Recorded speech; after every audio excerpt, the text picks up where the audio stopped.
மக்களை நேசிக்கிற விஜய் வேணுமா, மக்கள் விரோத ஆட்சி நடத்துற ஸ்டாலின் சார் வேணுமா?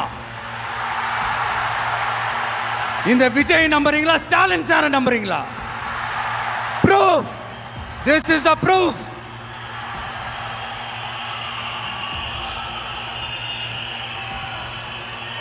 இந்த தீய சக்தி, ஊழல் சக்தி, இதெல்லாம் ஏன் சொல்கிறோம், எதுக்கு சொல்கிறோம், யாரை சொல்கிறோன்றதெல்லாம் மக்களுக்கு தெளிவாக தெரியும். அதே மாதிரி டிவிகேவுக்கு போட்டி டிஎம்கே தான்றதும் மக்களுக்கு தெளிவாக தெரியும். அப்படி இருக்கும்போது நாம் ஏதாவது பேசினா வாண்டடாக சில பேர் வந்து வண்டியில் ஏறி உட்காந்துக்கிறாங்க. ஆமாம், வாண்டடாக சில பேர் வண்டியில் ஏறி உட்காந்துக்கிட்டு குரல் கொடுக்குறாங்க.